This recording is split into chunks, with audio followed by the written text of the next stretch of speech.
Good afternoon, everyone. My name is Zainab Jama, and I am proudly representing my beautiful land, Somalia. I was born and raised in Somalia. I grew up as a refugee, fleeing my country due to climate issues and conflict. As a child, my childhood consisted of my family and I riding on camels, searching for safety and a home. But every place we found was destroyed. And luckily, our family got accepted and we found opportunity in the UK. And that's where I pursued my education. And my family and I were able to rebuild our life. Today, I would love to share the mission that brought me to Miss World. I'm the founder of the Female Initiative Foundation, a project born from one of the most darkest moments of my life. I stand here today not just as a voice for the voiceless, but as a survivor of female genital mutilation. I speak for the millions of girls whose voices were silenced before they ever had the chance to live freely. I know what it feels like to have your rights taken away, to feel powerless and to be told that your voice doesn't matter. And I know there's a lot of people in the world who don't know what female genital mutilation is. And so I think it's really important that I raise awareness and I educate, and that was my main purpose at Miss World, was to teach people what female genital mutilation is. And I'd love to share with you guys the procedure that's done. I know that it's something that can be very uncomfortable, but I believe that it's something that the world needs to hear and needs to know. And I will explain to you this at first hand. I was 7 years old. I was outside playing with my friends when I was picked up. My clothes were ripped off, and I was taken to a room where 3 women waited with blades, scissors, and all tools. These women were not doctors, nor were they medically trained, just tradition passed down through generations. They cut off my clitoris, the part of my body meant for womanhood. They then sliced away the inner labia and the outer labia. I remember I screamed in pain because during the procedure there's no anesthesia used, no comfort, only blood and loud silence. I remember crying and begging, but the woman told me to be quiet, to be brave, and to be proud, as that was part of our tradition. Once the cutting was done, my skin was stitched back together with thick thread or thorn, leaving only a tiny part of hole, barely enough for urine or blood to pass through. This process is called infibulation and is one of the most severe forms of FGM.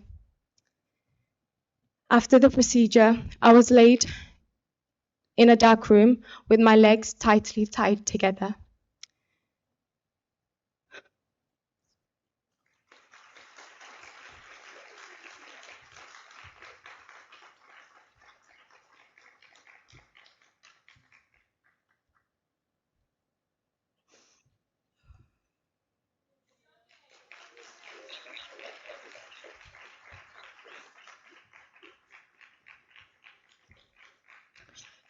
So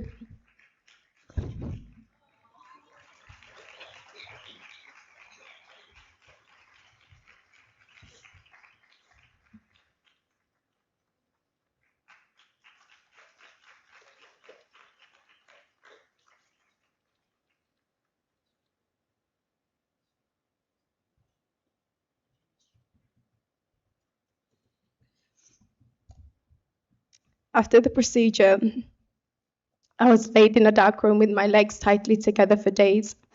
And I remember I was in a room and I was bleeding every day. I had no toys, I had nothing.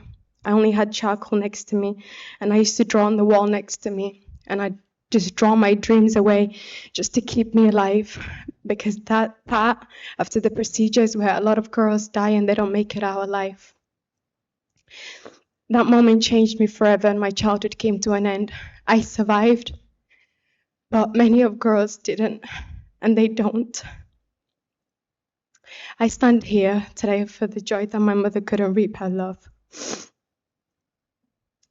For generations, our mothers, our grandmothers, and the women before them endured this pain in silence. They were taught that suffering is part of being a woman and that this is normal, but it's not normal. It's not okay, and it's not part of our destiny.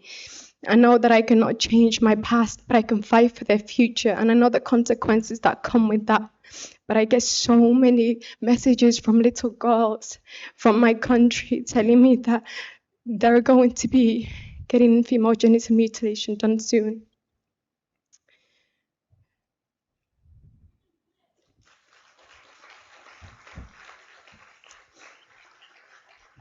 "98% of women in Somalia have undergone female genital mutilation." 98% is a very big number, and that 2% are just the infants that have not reached the age to be cut yet. That's a whole nation of women in my country. And through my foundation, I bring awareness. I go into community and I do public speaking. I teach mothers that that tradition should never come at the cost of a child's body or soul. We can honor our traditions without having to harm our little daughters. I also created a sisterhood of survivors back home in the UK. Most of them my closest friends. We cry together, we heal together, but most importantly, we use our voices. We fight as we believe that our voices can protect the next generation. I want to protect all the young girls from blades that should never touch them. No little girl should go from playing outside to bleeding in a dark room. And the crown that I wear as Miss Somalia doesn't just represent beauty, but to me it represents responsibility, it represents truth. And I wear it for Fortune, I wear it for Deqa. Fortune and Deqa, both full of life and dreams, whose family I interviewed. Both of them bled to death from this same horror.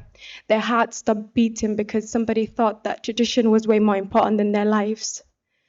Their bodies couldn't survive what mine barely did. And so, no matter what the consequences is, I'll continue to keep fighting until I see change and until I see the world talk about it. Thank you so much. Thank you, Somalia. I think that all the ladies are standing for you. There they are, you can see. Ladies, we just heard something that I think to all of us and to every guy here, every girl, every mother, every grandmother, we have heard a voice which has to be listened to. We've heard a voice that needs to be listened to by grandmothers, by mothers in your country, and we need to hopefully and carefully and kindly explain to those people in your country that it's wrong. There is no right. It's wrong. And what has been believed in the past, like many, many people have different customs, you have to eventually stop and think that custom is wrong. And there is no shame in being wrong. The shame is not to put it right. So